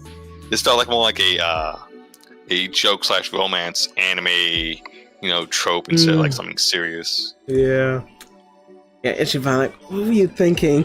Oh my God, that was definitely cringy. That whole and I understand what he's trying to do. Like, oh, I'm gonna help you. I'm gonna protect you. We got some kids. You don't have to worry about this and that. But like, not every girl wants that. I know Sachan does not want that. She's pretty good, taking care of herself at the. She's like the main mama / Yeah, she's independent. Club. She can take care of herself. She's pretty independent. Yeah. And instead of saying like having kids and I'll take care of the chores, or you take care of it, all that's fine, but like to say like, oh, that's all you're going to do, well, I think that's the part like kind of like made her mad. Like, hey, why don't we just do it together? Maybe you can come work with me at the bar. Like, you be one of the bartenders. I'm the mama. / I'm the owner. Because obviously, I don't think Ichiban may have been the CEO of Ichiban Confections. I'm guessing Eri-chan or someone else was like doing the bookkeeping. Was it like was it the one, the chicken? No, I think it was the chicken or the older lady, I think. Yeah, it's one of them too. the real bookkeepers. Yeah, like Ichiban's great. Like the great face. Like you put him on the commercials, put him on the ads. You can put him on the street, him waving the little flyers. Yeah. But yeah, so definitely some good moments. Yeah, that whole thing, and then I'm glad that Adachi and Namba like talked him down for that. Hold on 1 sec, sorry. But yeah, that whole thing. I'm glad they covered that like early in the game, but it definitely felt like an anime or like J-drama or K-drama moment, whatever you wanna put it at. But yeah. Yeah, I wish they didn't put that in the trailer. The him Kiryu saying I have cancer. I wish they saved that. Yeah, that was definitely strange. Yeah. I hate when trailers spoil way too much. That's why I really like the Stranger Heaven. It shows a bunch of stuff, but it doesn't make a whole lot of sense until you actually play it. Exactly. like there's no context, and I like that. Right. So maybe they learn from their mistakes, hopefully, knock on wood. And then maybe whatever they've learned from this game, they'll apply that for RGG9. But and like I know it's like I'm going back a little bit to Like a Dragon Gaiden the Man Race's name. Oh man, I like that game. I really love like the new combat system for like, you know, for Kiryu, and you know, I just got it into Like a Dragon Pirate 1. I just really like how it flows. I remember the older games, whether it be 0, Kwami 1 and 2, Yakuza 3, 4, 5, 6. You know, it felt pretty stiff. You know, and this one you feel a lot nicer, a lot more fluid. You have you got the little gadgets and everything. Obviously, you got the different classes, gadgets, or like styles for Majima, whether it be his Mad Dog style, his pirate style. You know, you got the hook, you got the gun, you got the 2 swords. Yeah. But yeah, it was just. But one thing I don't like is this is obviously they went obviously because it's more an action brawler game. One thing I don't like is when you go to one of the food stalls, you can't eat all the food, and you know, and unlike all the combos, I hate that. I hate I can't eat a certain amount. That's one thing that annoyed me so much about the other Yakuza games, like because you try to finish one of the the restaurants to click that off your checklist. I remember writing down all the restaurant names on a little notepad. I'm like, all right, let's go to Kyushu Star, let's go to Cafe Alps, let's go to the Sushi Gin. And get all the stuff at the this place, Serena, Champion District, the Hotel District, and all that. Yeah, and I know there was like one store, like a chain in Japan that you actually can't eat at. I think it was like the New York Burger or something. I think. Oh really? Yeah. Oh, I thought you were gonna say the. Hold on, BRB. Okay. All right, so while he's taking that call, I will make an announcement. I just shout out to Bully Her on YouTube for dropping in the chat. Also, Richard Buff Guy also dropping in the chat on Twitch. Thank y'all for tuning in on the stream. But this is our last call for any questions or anything, comments you have concerning RGG or Yakuza or Stranger Than Heaven. And I appreciate y'all dropping in. Be sure to follow the channel, both ours and Inugami's, to support each other. And I will also make an announcement that this will be the only stream this week. I was going to do a stream for Ace Attorney. I'm telling you, no, I'm back. Sorry about that. I had a my parents came back to ask me about like dinner and everything. They bought some like nice barbecue and everything. So that sounds good. But yeah, I guess. Did I miss anything, or were you just doing some housekeeping with about your next streams and just housekeeping, videos and all that type of stuff? Yeah, just give a shout out to everyone that's dropped in. Just shout out. Had a couple people drop in and say hi, so just giving them a shout out. But also, this will be the last call for questions or any comments, because that probably would be the good time to wrap up the stream if you're due for dinner. But I can't think of anything. I mean, not immediately. I can go like let's say like 9:30 or so. I mean, after I eat that, and I could just do like a late stream at like 10. I was maybe finish up Call of Duty or something. That would probably be a quick stream, like hour and a half. Okay. Yeah, like so I can go for another good 30 minutes or so. Okay. Well, I will before we go any further, I will give a shout out to Ralvasit because he is streaming now. He's streaming on YouTube. He dropped in chat early, but he did want to, let me know privately that he's streaming, because normally, that's frowned upon and say, hey, I'm streaming in chat, unless you reach out and say that, hey, like, they're streaming. But yeah, he's a real life friend of mine, so I'm gonna put his channel in a bit so y'all could check it out, because he doesn't stream for very long. He usually streams for like about an hour and a half, so if anyone wants to go check it out, be sure to drop by his channel on YouTube. He's currently streaming Mystical Ninja Goemon, so be sure to give him a shout out. Tell him that Centaku bought y'all over. That's my raid for the night, basically. I don't know if YouTube lets you do raids, but anyway. Yeah, I don't think YouTube does raids. Supposedly maybe, I know Twitch Sorry. Yeah, supposedly they did at one point, but I'm guessing still work in progress. So I don't know, but yeah. Yeah. Oh man, like a few other things. Honestly, it's back to Yakuza Like a Dragon Infinite Wealth. It's gonna call it that now. Just match it all together. It's like a Street Fighter game now. Yeah. Okay, there's a lot of stuff I love about the game. It's mostly to do with Kiryu, all the reminiscing of doing all the things with him. But my God, I'm not gonna lie. The thing that frustrated so much about that was near the end, where he refused over and over again to meet Haruka and Hataro and Yuta over and over and over. I'm like, no, just meet them, talk to them. You've the Daijobu, whoever, like, fuck them. Just go see them. Go see them, man. The Daijobu. Oh my God, yeah. It's fine. Yeah, just go see them. Like Dante-san. Dante-san's like bending over backward, breaking feel like he's like breaking his spine just to carry you. Come on, and like over and over again, cause it reminds me of obviously in Yakuza 6, when Haruka gets hit, trying to save his kid, you spend all that with Hataro, and then at the end, you see Hataro, Yuta, all the kids, and Haruka, and it was just, and he walks away from, and I understand why, but still, I wanted him to see him, talk to him, connect with him, she's your daughter, you're no longer Uncle Kaz, your father, your daughter, I want and connect with your grandson, Haruto. Yeah, and that one was the most frustrating one. I know a lot of people harp on the one where he pretty much, he's like, I'm never gonna love a woman, I'm never gonna love what's her face from Yakuza Kiwami 2. She says all this stuff about him. He's like, oh, I'm waiting for him.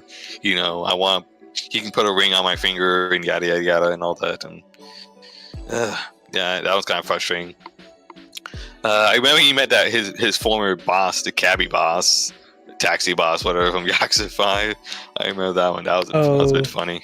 Yeah. Mm. Also, and one thing I did like was seeing Kiryu meet, Daigo, Saejima, and Majima in that little crappy fishing village, and they're just barely scraping by. These were some of the strongest characters, and especially I know at least Daigo had to be smart with money. Saejima probably doesn't have money. He's in and out of prison all the time. Oh, yeah. Majima, he can make a lot of money, but I can imagine him just wasting it. I think that's what happened to his construction company, right? Not only that, it was just, illegal, a little iffy to begin with as far as the legality goes, but also I believe, I hope they do something at some point, because I know at one point, again, Yokoyama always says one thing, but I'm sure at some point it's going to happen. But he said he wasn't interested in doing a remake of RGG of the End or Dead Souls. So basically, they kind of... Oh my God, that'd be crazy, because I remember Yakuza Dead Souls. I remember someone playing through that game a long time back on the early YouTube days. And I remember seeing Akiyama and all them. I didn't know really who they were, but now I know who they were. Oh, I remember Akiyama had some guns. I think Ryu Gojo had a minigun on his arm. Yeah. And Kiryu shooting people, Majima was shooting people. It was really weird, really dumb. Oh, dude, because I remember they mentioned that. A minigame I missed from Yakuza Like a Dragon was the sheep one. That was pretty good. The sheep theater. Oh yeah, I was getting Catherine vibes from that one. Oh yeah, so, but yeah, Kamurocho Hills, going back to Majima's construction company, I think that they could basically re-explain that in Dead Souls if they ever refresh it.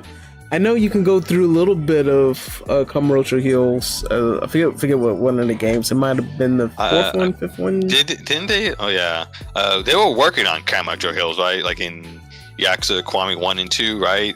I remember you had to go up there and you can pick either character. I think I ended up playing as Kiryu. I remember going up the entire tower to fight them.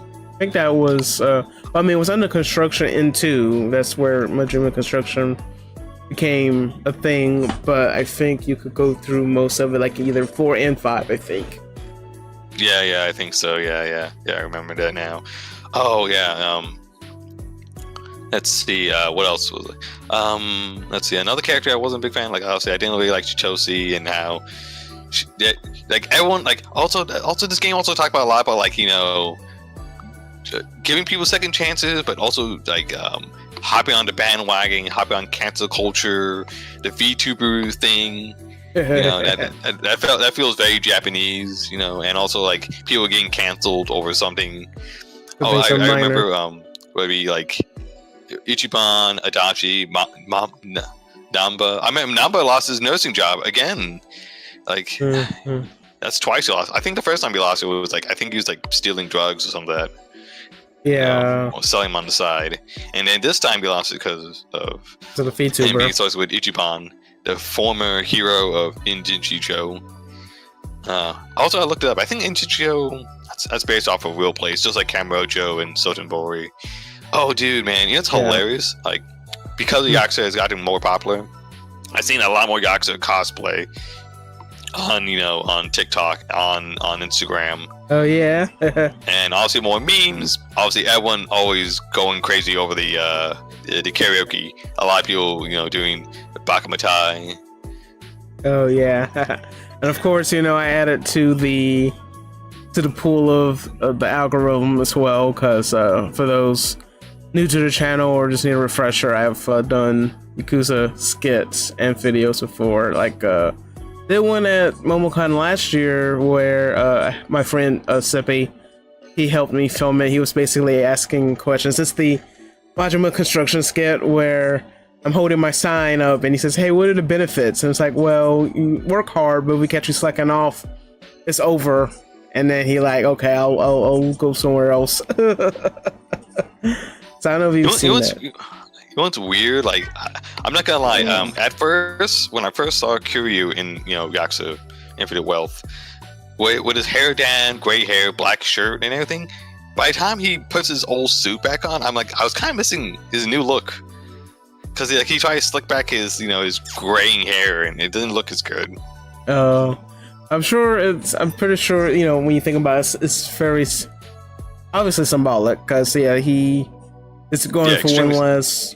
Yeah, I know. Yeah. I know that, but it was just like, man, it felt a bit jarring because I got so used to that look. I mean, spending so much time around Japan. It would be Inchijicho or Kamurocho, going to all the memoirs of a dragon and all the Twinklings and all the all the things with all the different chapters with all the characters. So I got used to that look.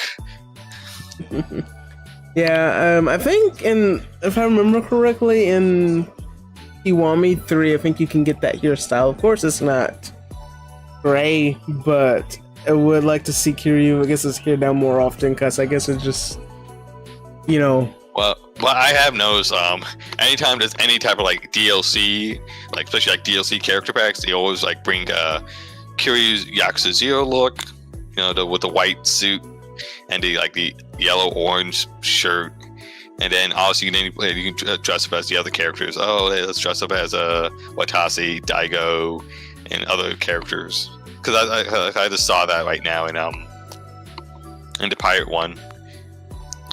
I got my man Majima finally in a nice little suit and tie, and five fingers on each hand, man.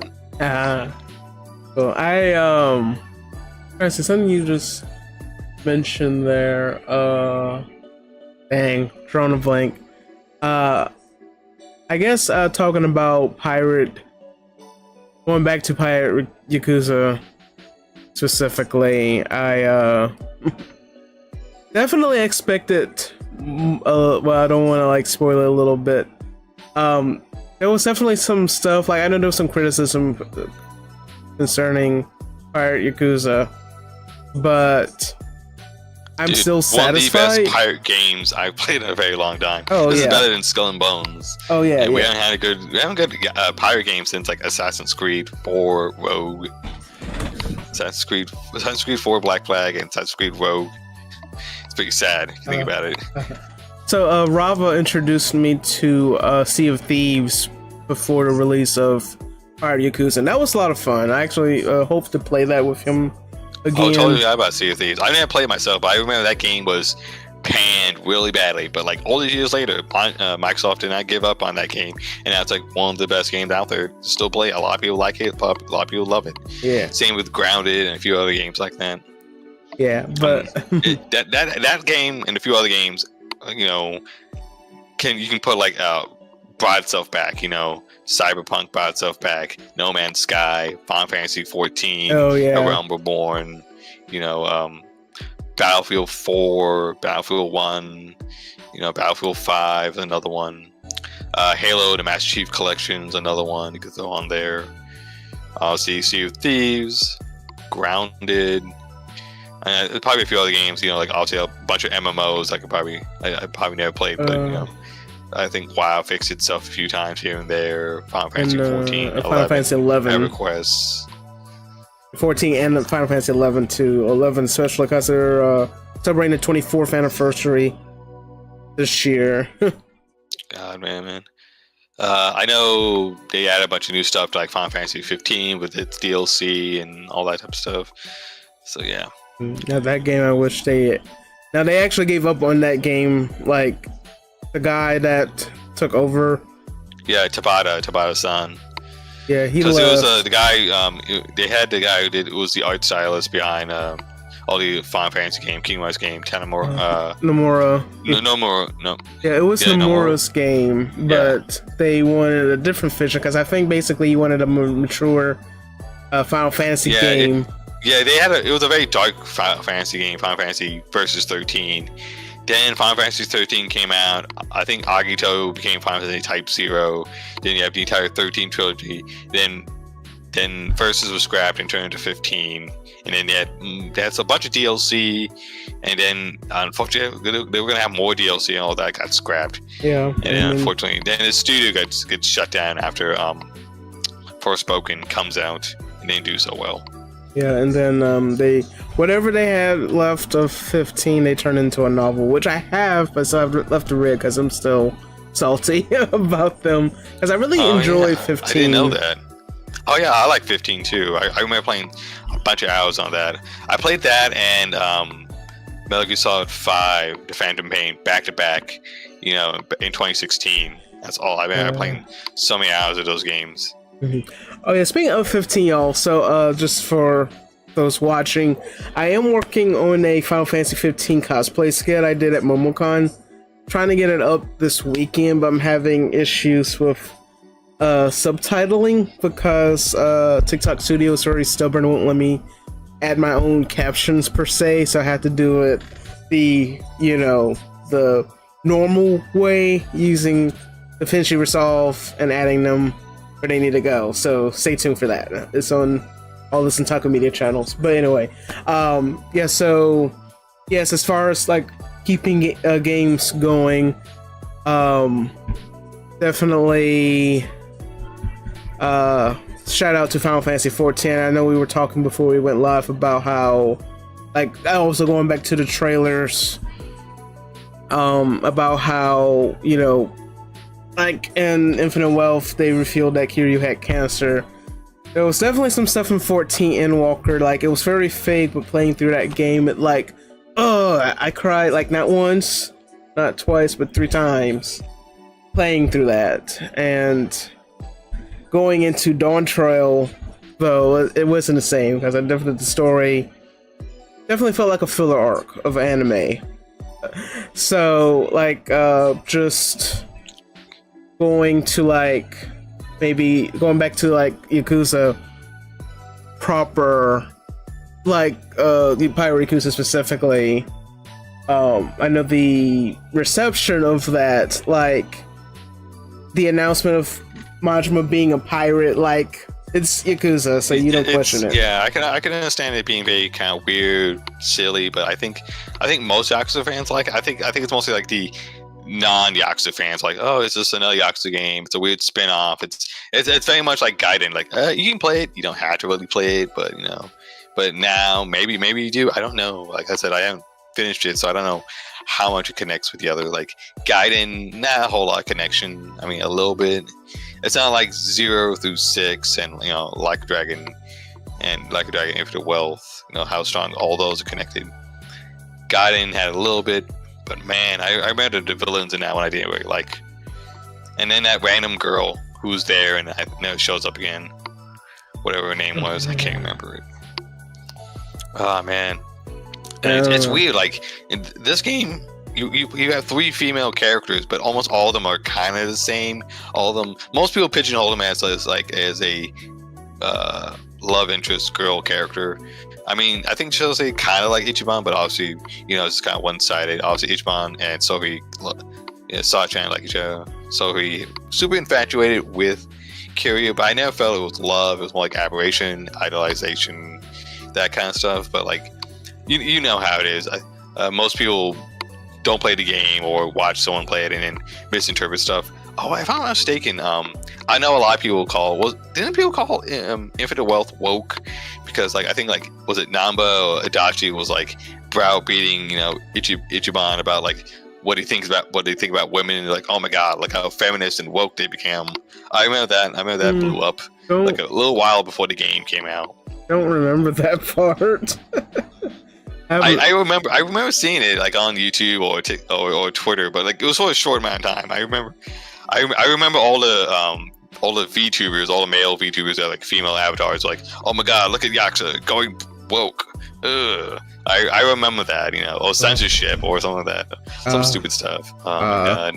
It was probably just on Twitter, so it was probably just very isolated. No, I think it was YouTube. I remember on YouTube. I think it was like what was his name? Oh my god, I can't remember the character. I don't know if it was Chibi Reviews or was it like Is it Rift Say Dis? Yeah, I think it was like one of them. May have said something like that. If I look it up, I can probably find it. Or something. I know I'm not crazy. I know I remember seeing that. Let's see. You know what? I actually do like all 3 towns so far. I like Kamurocho, Sotenbori, Ichinjo, those 3 in Japan. Honolulu is pretty good too, as well. And I think there was a few other places I'm trying to remember. Obviously, Yakuza 6 had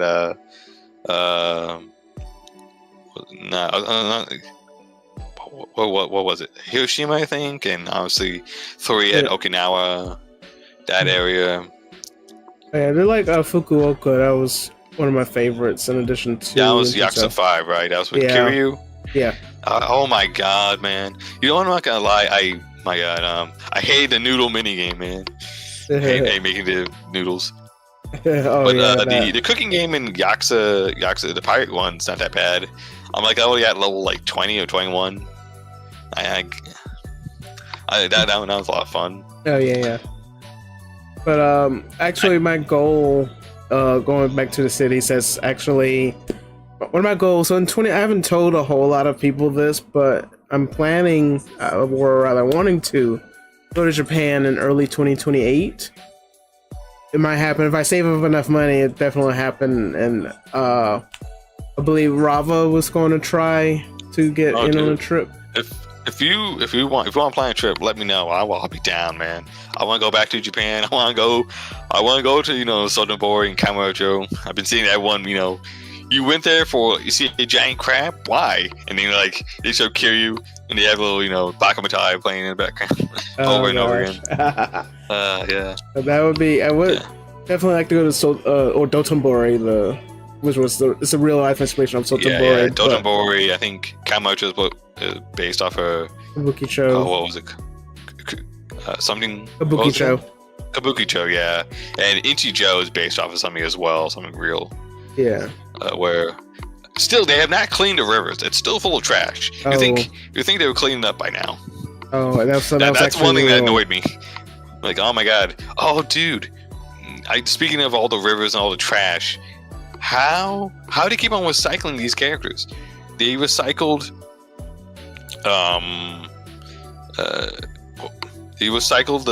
the triad guy. They recycled the evil white dude, Black Monday, and what's his name? The bartender from Survive. What was his name? Kashiwagi. Kashiwagi, yeah. And Kashiwagi got blown up or shot up by the helicopter. I don't know how the Chinese dude, Kai To Long, whatever his name was, the yellow snake fish triad guy. Yeah. How did he survive? You got your head. You got shot in the head.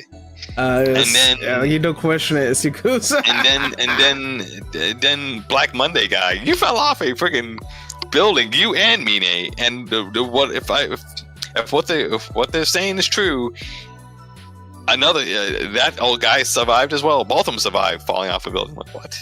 And then if you want to say even Kiryu survived, like he should have been dead. He should have been dead multiple times throughout this franchise. But I really thought in Yakuza Like a Dragon, he would have been dead. Yeah. I thought he would have died. Then friggin' Haruka and all of them could finally see him off. Like they kind of had that in Like a Dragon Gaiden, visiting his grave and everything. But still, and then like maybe with that you can have I understand what they're doing. Like, oh, they trust each other. Hey, Kiryu, I trust you to take care of Japan. Hey, Ichiban, you can take care of Honolulu. And I understand that. I understand what they're doing. But I didn't. Like I said, I wish Oshu was the other way around. I wish Kiryu. I wish Ichiban fought Ebina. And also another thing. Why did Ichiban forgive Eiji, whatever his guy, that guy in a wheelchair so easily? And he dragged his ass off to freaking jail. He's like, oh, don't worry, go to jail and repent. You're good. You're gonna be fine. I'm sure they'll probably bring him back in the next game, and then it's kind of like the Goku effect, because Goku always forgives the worst villains, and then they keep coming back. So I'm pretty sure there's something about that. I mean, yeah, that's a very common thing in Japanese anime. I just saw that right now in like Trigun, Naruto. You do see that, and sometimes sometimes it works, sometimes it doesn't. I feel like with him, nah, man, you barely know the guy. I didn't care about him. It's not like it's not like a Yuta or Tonizawa where I actually liked him. And I thought Tonizawa sucked ass. Like, oh my god, it's Honolulu knockoff version, of Namba, which he is kind of, but he grew on me. Him and Yuta, both of them pretty interesting characters, and so like I felt like he was like the only new additional character besides Ebina that actually, completely original, completely new. Was pretty interesting. Kiryu repeat, Dante and all the other characters from the Chojo clan and the Omi Alliance or anywhere else. Obviously, recycling. Obviously, the repeat of Yakuza Like a Dragon crew with Sa-chan, Sohi, Namba, Adachi, Zhao, and Jinhu. Like Jinhu literally just came in like, so he told me to come here. That's it. That's his only motivation. He's just like a dog. He's like, oh, Master tells me to do something, I do it. That's it. Yeah, just pretty much you said hit the nail on the head of all those points there, and definitely I'm sure some of that, when you mentioned what stuck out of Ichiban letting that wheelchair guy go, I'm pretty sure it's a setup. I'm pretty sure he'll be back. Honestly, Joe Sawashiro, I believe that was his name. I'm pretty sure in the first one there was no way for him to come back, but he did anyway. So I'm sure there's something going on. He was supposed to go to prison for I think he went to prison for a while, but he let him out, obviously because Ebina, used him. And I'm not gonna lie, when I saw Ebina, killing the other, kill that Ichiban's friend, and I think it lit him on fire, and then he tortured the crap out of Joe. I don't know if he's alive or dead, but reminding him another old Yakuza, well, not old, but it reminds you of oh my god, what's his name from Yakuza 6? The the guy he killed himself for his wife. Oh, that guy. He killed himself for his wife. I forget his name, but yes, I know who you're talking about. Yeah, he was cool too.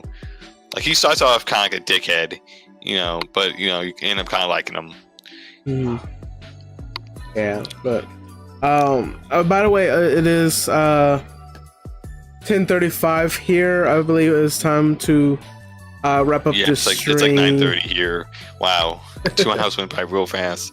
Yeah, but I definitely had a lot of fun, and looks like this went a little smoother than last time, and definitely there's opportunity for another discussion. It doesn't even have to be about Yakuza. Yeah, that's true. I would love to do another podcast. I'm just glad we were able to do another podcast. So soon. Well, about a year and one month later. I was like I said, I was worried. Like, oh man, like when I was looking at the map, and I was looking at the calendar, I'm like, oh man, it's almost about to be 1 year. I need to kind of wrap this game up. I'm not gonna lie, going back through Millennium Tower, that was a lot of fun. But those random encounters / SWAT team dudes were a pain in the ass. Yeah. I have to say, Ebony was one of the hardest boss fights I had in a long time in Yakuza. 'Cause I'm trying to remember. I mean, I got my ass beat before by some characters before, Saejima and Majima beat me a bit. Oh yeah, that one. But I just went back and trained a little bit. With Ebony, I had to go back, train, and then redo my equipment to counteract a lot of his things, a lot of his stats elements. The rage, sleep, paralysis, that type of stuff. I didn't have much trouble with any of the other bosses in the game. I beat Dwight easily, beat Bryce easily, and all the other characters. Let's see.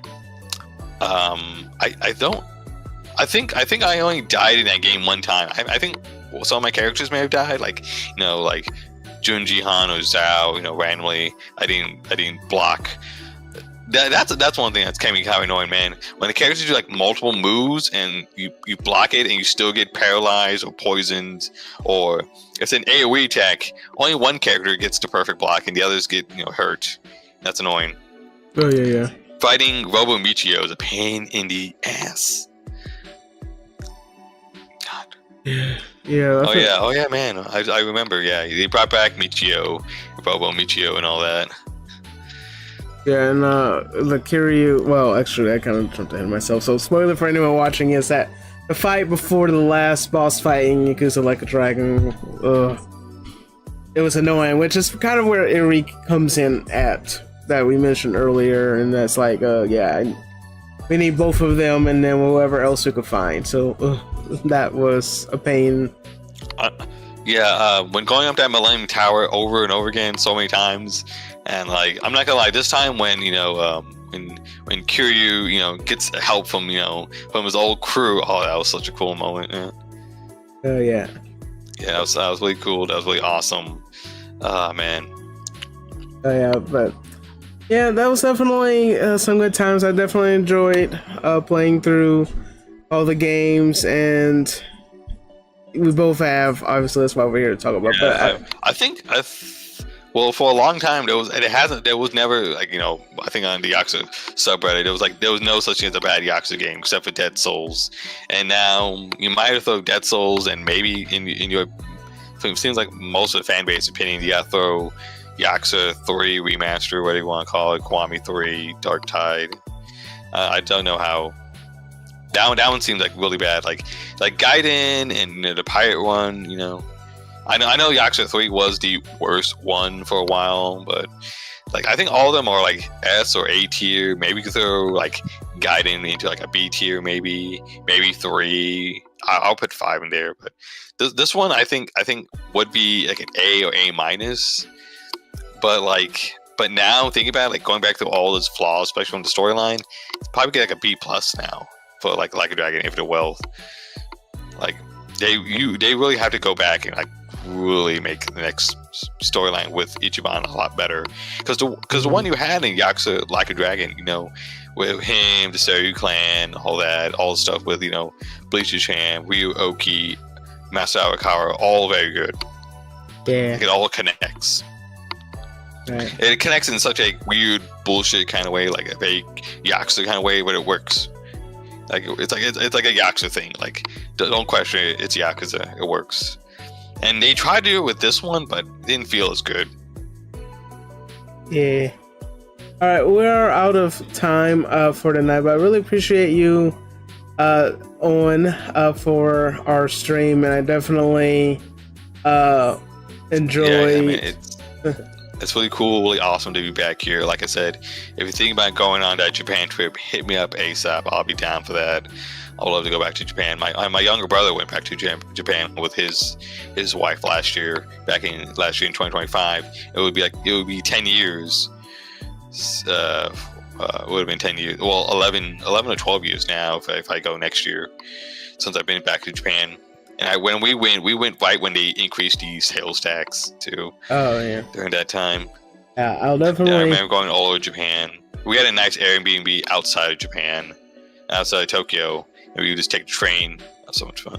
Oh yeah, definitely consider. I think I'm going with the friends, so that depends on what he has. But definitely, if we do a separate trip, definitely. Also, at one point, we'd like to go back to Korea, but there's definitely a lot of possibilities. Yeah, that would be real cool going to like Korea or Vietnam.